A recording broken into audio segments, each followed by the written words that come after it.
हाय, क्या आपने कभी सोचा है कि जो सिगरेट या तंबाकू के पैकेट्स होते हैं उस पर साफ साफ वार्निंग लिखा होता है, इसे कंज्यूम करने से कैंसर हो सकता है, लेकिन लोग फिर भी इसे कंज्यूम करते हैं। अच्छे अच्छे एजुकेटेड पीपल जिसे पता है कि अल्कोहल पीने से हमारे अंदर बहुत सारी बीमारियां हो सकती है, लेकिन वो फिर भी उसे कंज्यूम करते हैं, उसे वो चाहकर भी छोड़ नहीं सकते। और ये सब होता है एडिक्शन के बारे में। वैसे एडिक्शन एक बहुत ब्रॉड टर्म है, लेकिन आज हम बात करने वाले हैं अल्कोहल एडिक्शन के बारे में। आखिर कैसे ये हमारे ब्रेन को कंट्रोल करता है, कैसे एक एडिक्टेड पीपल चाहकर भी उसे छोड़ नहीं सकता। तो लेट्स स्टार्ट अबाउट एडिक्शन, बिल्कुल इजी लैंग्वेज में आइए समझते हैं। तो अल्कोहल एडिक्शन, उससे पहले हम जानते हैं जनरलाइज्ड अल्कोहल के बारे में। यदि हम अल्कोहल बोलूँ तो एक लेमन वर्ड में लोग इसे समझते हैं ऑफ कोर्स जो अल्कोहल हम कंज्यूम करते हैं, लेकिन अल्कोहल का यदि केमिस्ट्री की बात करें तो अल्कोहल अर्थात जिसमें फंक्शनल ग्रुप OH हो उसे हम अल्कोहल कहते हैं। इसे 3 कैटेगरी में बांटा गया है। इथेनॉल यानी जो कि हम कंज्यूम कर सकते हैं, जिसे हम लेमन वर्ड में शराब कहते हैं, दारू कहते हैं या अल्कोहल कहते हैं, वो है C2H5OH, इसे इथेनॉल कहते हैं। और एक होता है मीथेनॉल। मीथेनॉल यानी C2H5 में से -CH3 कर दो, CH3OH, दैट इज मीथेनॉल। और एक होता है इथाइलिन ग्लाइकॉल। और बाकी के जो दो हैं मीथेनॉल एंड इथाइलिन ग्लाइकॉल, ये एक पॉइजन है। आप इसे यदि जरा से पिएंगे तो ये आपके लिए पॉइजन की तरह काम करेगा, आपके लिए जहर की तरह काम करेगा।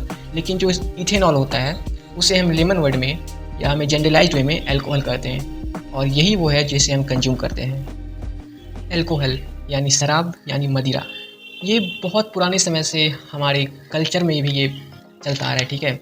और लोग इसे किसी खास मौके पर इसे सेवन करते हैं, और ये बहुत तरीक़ों से बनाया जाता था, लेकिन अब फैक्ट्री में बनाने जाने लगी है। बेसिकली फलों के रस से या अनाज से इसे सराकर बनाया जाता है। सराने का अर्थ है इसे लॉन्ग टर्म रखते हैं, इसमें हम उसे ग्रो करवाते हैं फिर बनाते हैं, तो ये कॉमन टर्म हो गया। लेकिन इसे एक्चुअल में जो है अल्कोहल बनता है मीथेनॉल। अब हम अल्कोहल यूज करेंगे इथेनॉल के बारे में, ठीक है, कंज्यूम यानी शराब। तो अल्कोहल जो बनता है वो बनता है ग्लूकोज के फर्मेंटेशन से। फर्मेंटेशन बोले तो किण्वन प्रक्रिया होती है, उसके फर्मेंटेशन से हमें अल्कोहल प्राप्त होता है। तो जो हम सराने का बात करते हैं ना, सराने, दैट इज फर्मेंटेशन जो हम ईस्ट की मदद से करवाते हैं, ठीक है। तो ये ऐसे बनता है। वैसे अल्कोहल बहुत प्रकार के होते हैं, जैसे wine, beer, brandy, whisky, vodka, बहुत सारे। लेकिन हम इसे जनरलाइज्ड वे में यदि क्लासीफाई करें, ब्रॉडली क्लासीफाई करें, तो 3 प्रकार के होते हैं। पहला माल्टेड लिक्वर, दूसरा वाइन। माल्टेड लिक्वर की बात करें तो वैसे शराब जिसे हम जर्मिनेटिंग सीड्स यानी अनाज से बनाते हैं, ठीक है, तो उसे हम माल्टेड लिक्वर कहते हैं। इसमें अल्कोहल कंटेंट जो होता है वो बहुत ही कम होता है, 3 to 6%। इसमें आते हैं बियर एंड स्ट्राउ। और दूसरा होता है वाइन, जिसे हम जो नेचुरल शुगर होते हैं फ्रूट जूस से या ग्रेप जूस मोस्टली उससे बनाते हैं, तो इसे हम वाइन कहते हैं, जिसमें अल्कोहल कंसनट्रेशन 9 to 16% होता है। जैसे लाइट वाइन हो गया जिसमें 9 to 12% होता है, एंड फोर्टिफाइड वाइन जिसमें 12 to 16%, ऐसे ही कैटेगराइज किया गया है। तीसरा होता है स्पिरिट्स, जिसे हम और भी ज़्यादा कंसनट्रेशन करके डिस्टिलेशन की मेथड से हम इसे बनाते हैं। जो हमारे पहले जो शराब हमने बनाया था उसे और भी ज़्यादा डिस्टिलेशन प्रोसेस में उसे डालते हैं, तो उससे और भी कंसनट्रेटेड जो बनती है उसे हम स्पिरिट्स की कैटेगरी में डालते हैं, जिसमें अल्कोहल कंसनट्रेशन 40 to 55% तक हो सकती है, जिसमें रम, वोडका, ये सब आते हैं, ठीक है। अब हम क्लासिफिकेशन के बाद कितने प्रकार के होते हैं अल्कोहल, इसके बाद हम इफेक्ट की बात करें। इसके बारे में हम डिटेल में बात नहीं करने वाले हैं, लेकिन फिर भी ये हमारे जो है मोस्टली जो लीवर पे इफेक्ट करता है, फिर हमारे ब्रेन पे इफेक्ट करता है और किडनी पे इफेक्ट करता है। वैसे तो ये जनरलाइज्ड पूरे बॉडी में इफेक्ट करता है, लेकिन इन 3 जो ऑर्गन्स हैं उस पर ज़्यादा इफेक्ट करता है। अब हम मेन चीज़ पे आते हैं, कैसे एक पर्सन जो कभी शराब पिया नहीं है वो कैसे इसके एडिक्ट हो जाता है, कैसे वो धीरे धीरे वो इसके क्रोनिक फेज में चला जाता है, लंबी अवधि जो शराब जिससे नहीं छूटती है ना, उस फेज में चला जाता है। वैसे सभी लोग एडिक्ट नहीं हो जाते, बहुत लोग पीते हैं, लेकिन सबको एडिक्ट नहीं होता। सबके कुछ लोग कंट्रोल में पीते हैं, ठीक है, अकेजनली, लेकिन कुछ ऐसे होते हैं एडिक्ट हो जाते हैं। तो आखिर कैसे ये एडिक्शन एक प्रोसेस चलता है वो हम समझते हैं। तो इसे समझने के लिए कैसे एक अल्कोहल एडिक्शन स्टेप वाइज ये प्रोग्रेस करता है, एक एग्जांपल लेते हैं। लेट्स अज्यूम कि एक पर्सन है, वो आज डिसाइड करता है कि फर्स्ट टाइम कि चलो हम शराब पीते हैं, ठीक है। मे बी कि उसके बहुत सारा उसके पास रीजन हो, एक्साइटमेंट हो, या बहुत ज़्यादा पीयर प्रेशर, या बहुत गम में, तो ही डिसाइडेड कि आज हम शराब पीते हैं, ठीक है। उसने 1-2 पैक लिया, ठीक है। पैक बोले तो ये एक्चुअली एक लिमिटेड अमाउंट ऑफ अल्कोहल है जैसे हमने क्लासिफिकेशन बताया था कि ये 3 क्लासीफाई किया गया based on content of alcohol. उससे बात करें तो एक पैक मतलब 50 ml ऑफ स्पिरिट्स, जो हमने लास्ट में बताया था, जो कि बहुत ज़्यादा कंसनट्रेटेड था, 40 to 55% कंसनट्रेट, ठीक है। उसका यदि 15 ml लेते हैं तो वो एक पैक कहलाता है। और 150 ml ऑफ वाइन, जो हमने सेकेंड कैटेगरी में पढ़ा था, वाइन जो कि फ्रूट जूस से बनाया जाता है, उसका यदि 150 ml लेते हैं तो एक पैक का लेता है। और तीसरा जो जिसमें अल्कोहल कंटेंट सबसे कम होता है, माल्टेड सीरियल्स, जैसे हम बियर, जिसका एग्जांपल जैसे बियर और स्ट्राउट, यदि हम उसका 400 ml लेते हैं तो वो 1 पैक कहलाता है। और इन सब में ऑलमोस्ट जो अल्कोहल होता है वो 16 ग्राम होता है, ठीक है। तो ही डिसाइडेड कि आज हम अल्कोहल पैक लेते हैं, उसने 1-2 पैक लिया। अब धीरे धीरे इफेक्ट क्या होता है, आखिर अल्कोहल इफेक्ट क्या करता है। तो जब हम अल्कोहल लेते हैं 1 पैक या 2 पैक, ठीक है, तो सबसे पहले क्या होता है, अल्कोहल क्या करता है, ये हमारे ब्रेन के न्यूरॉन को सुप्रेस कर देता है। यानी सिंपल वर्ड में समझे तो ये हमारे ब्रेन के न्यूरॉन को सुप्रेस करता है, मतलब ये इसके प्रभाव को कम कर देता है, जिससे कि हमें दर्द या पीड़ा का एहसास ना हो। आप इस तरह से समझ सकते हो कि जब किसी का ऑपरेशन किया जाता है तो उसे एनेस्थीसाइज्ड किया जाता है, अर्थात उसे शून्य किया जाता है, उसे इंजेक्शन देके, ताकि जो नर्व हमारे पेन को हमारे ब्रेन तक पहुंचाती है, यदि हम उसे ब्लॉक कर दें तो जो पेन है, दर्द, यानी जो दर्द है हमारे ब्रेन तक पहुंचेगी नहीं और हमें दर्द का एहसास नहीं होगा। उसी तरह आप समझ सकते हो अल्कोहल करता है, ये हमारे न्यूरॉन्स जो होते हैं उसको सुप्रेस कर देता है, जिससे हमें दुख, दर्द, पीड़ा का अनुभव नहीं होता है। और दूसरा काम करता है यूफोरिया, यानी बोले तो आंतरिक खुशी। ये कैसे होता है, वो जो अल्कोहल होता है वो हमारे ब्रेन से एक रिवार्ड हार्मोन निकलता है, आपने नाम सुना होगा डोपामिन। तो ये एक रिवार्ड पॉइंट के रूप में निकलता है, ठीक है।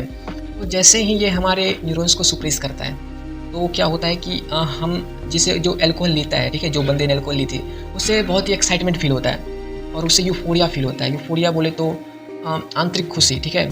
और साथ ही साथ ये हमारे ब्रेन से एक रिवार्ड हार्मोन सिक्रेट करता है, जिसे हम रिवार्ड हार्मोन कहते हैं एक्चुअली, डोपामिन, जिसके सिक्रेशन होने से हमें बहुत ज़्यादा खुशी मिलती है। वैसे ये reward hormone normal physiological condition में भी सिक्रेट होता है, यानी मतलब नॉर्मल कंडीशन में सिक्रेट होता है। जैसे कि कोई आपको अप्रिशिएट करे, कोई आपकी बड़ाई करे, तो आपको बहुत खुशी मिलती है। क्यों? क्योंकि हमारे ब्रेन में डोपामिन हार्मोन सिक्रेट हो रहा है, ठीक है। और यदि कोई आपकी फेवरेट डिश हो, वो आपके सामने आ जाए तो आपको बहुत खुशी मिलती है। क्यों? क्योंकि हमारे ब्रेन में डोपामिन सिक्रेट हो रहा है, ठीक है। और मान लो आप आरसीबी के फैन हो, ठीक है, अभी आरसीबी जैसे वर्ल्ड कप जीती, तो आईपीएल जीती, ठीक है, तो आरसीबी ने कप जीती, तो आपको बहुत खुशी हुआ होगा if you are RCB fan. क्यों? बिकॉज कि जो हमारी ब्रेन है वो डोपामिन सिक्रेट करती है, ठीक है। लेकिन इस कंडीशन में जब हम अल्कोहल लेते हैं, जो हमारी ब्रेन डोपामिन सिक्रेट करती है, वो मोर देन नॉर्मल 10 टाइम्स होती है, जो हम नॉर्मल फिजियोलॉजिकल कंडीशन में होती है, ठीक है। चलो, उस बंदे ने 1-2 पैक मार लिया, उसे बहुत ही ज़्यादा खुशी का अनुभव हुआ, उसे बहुत अच्छा लगा कि ऑफ कोर्स डोपामिन सिक्रेट हुआ है तो एक्साइटमेंट है, यूफोरिया हुआ, ठीक है।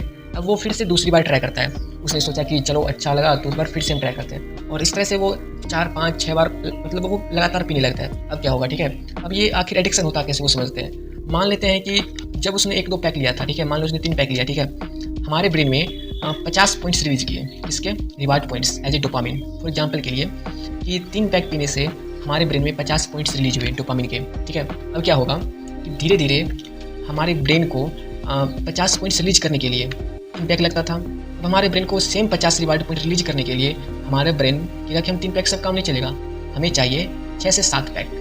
तो मतलब सेम रिवार्ड पाने के लिए, हमें सेम डोपामिन प्राप्त करने के लिए हमें ज़्यादा स्टिमुलेंट की ज़रूरत पड़ रही है।